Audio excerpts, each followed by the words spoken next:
As of 9th January 2024, which is today, no single constituency has received a single cent of the NG-CDF funds. None of us here have received no single member of parliament.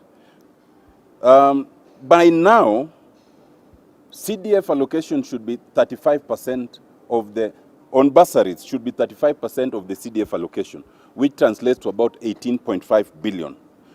No single cent has been disbursed in this respect, with the consequence that there are many pupils and students who are stranded all over this country. As we speak, CDF allocation for the year should be 63 billion shillings.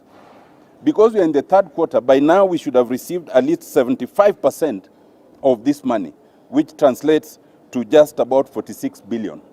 To date, as of this date, no single amount has been received, despite all sorts of utterances that you may have heard elsewhere. So these false statements lead citizens to think that MPs have received money and they are sitting on it. We want to make it clear that we have not received it, and we urge the government to immediately release this entire amount of CDF allocation that we ought to have received. By last year, through our speaker, the government gave commitment that CDF funds will have been fully released by 20th of December.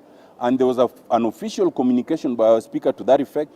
It is clear that they misled our speaker, they misled the National Assembly, and they misled the people, and that's unfortunate. Secondly, there's a CDF memo dated 4th January 2024, and members of the press might be aware of this. This CDF memo was directed to all CDF account managers countrywide. It was directing them that money cannot be released because there were certain amendments to the CDF Act, as a result of which they were supposed to recall the proposals that they had made and redo it and resubmit it. We want to say categorically that, in our opinion, that memo is misguided, it's unlawful, and it is improper, and it must be withdrawn. The first reason is, yes, there were certain amendments to the CDF Act towards the end of last year, actually in the months of November going to December. Those amendments essentially affected only two things. They affected the question of sports and the question of the Constituency Oversight Committee. In our opinion, the material date that must be applied is 1st July 2023, when the financial year begins. And the law as at that date is the law that must apply to CDF until we get to 1st July 2024. As of that date, there were no amendments. So to issue a memo purporting you cannot issue CDF funds because of amendments in December 2023 is mischievous and it's unlawful. In any event, that would amount to what in law we call retroactivity. No law ever operates behind. It operates going forward. And if it's to operate behind, it must be expressly stated. The amendments and the Act does not purport to say that they will take effect from 1st July 2023. Secondly, even if that argument was to be believed, those amendments only affect sports and the Constituency Oversight Committee, which is just about 6% or so of the overall allocation of CDF. If that was true, they'd have released the 94% of CDF and indicated that they will withhold the 6% pending adjustment. They cannot withhold or return the entire proposal on that account. Thirdly and lastly, if that argument was true, then it would mean they cannot disburse any money. How then is it that we are getting statements saying they've disbursed certain amounts of money? Either you can disburse or you cannot disburse. You cannot say I cannot disburse, then on the other hand you say I've disbursed a certain amount of money. So our position is clear that that memo must be withdrawn. The CDF funds must be released. Way forward. As a bipartisan team comprising all members of the House from both sides, we demand that the entire allocation of CDF must be released within 7 days as is due. And if that is not done, we will call for a special sitting of the House. When we call for a special sitting, secondly, we will then draft appropriate motions against the CS Treasury and against the CDF Board or any such other entity as we may determine at the time. Thank you. The National Government Affirmative Action Fund. And the National Government Affirmative Action Fund is the fund that is under the women representatives. And we just want to say that as members of parliament, both male and female, those in single constituencies and those from counties, as the members have said, we are tired of people crowding our homes. We are tired of being added to WhatsApp groups. We are here as servants of the people.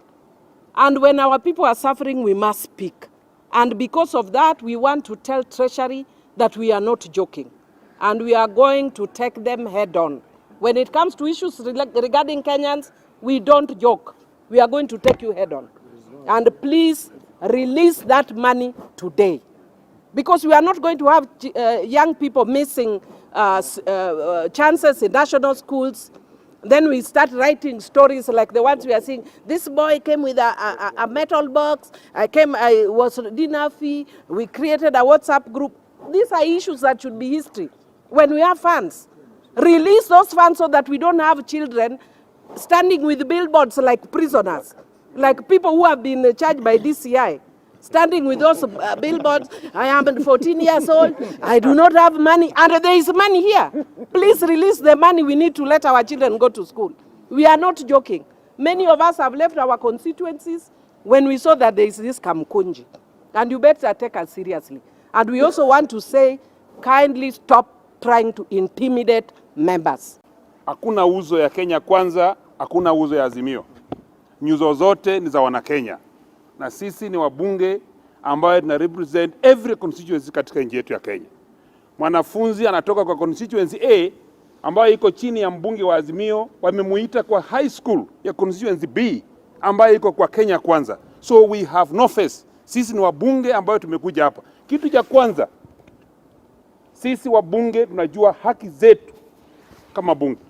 Hii pesa ya CDF imepewa second chance. Kwa nini tunaweza pata pesa iende kwa department zingine, ili hali CDF ambayo inasaidia kila mwanafunzi?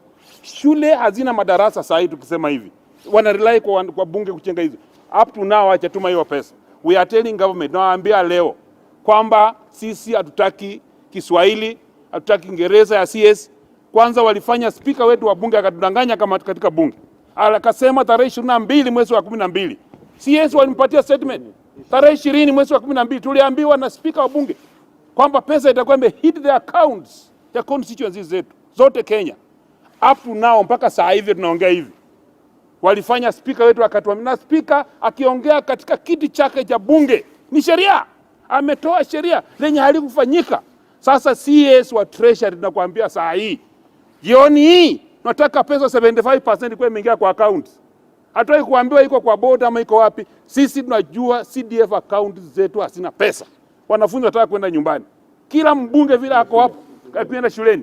Kila mbunge ambaye yako Kenya, ukienda kwa boma lake utapata kila uniform iko kwa compound ya kwa waiting benches. Kila shule iko hapo, wanafunzi wataka usaidizi. Where are we going to get this money? Asante sana.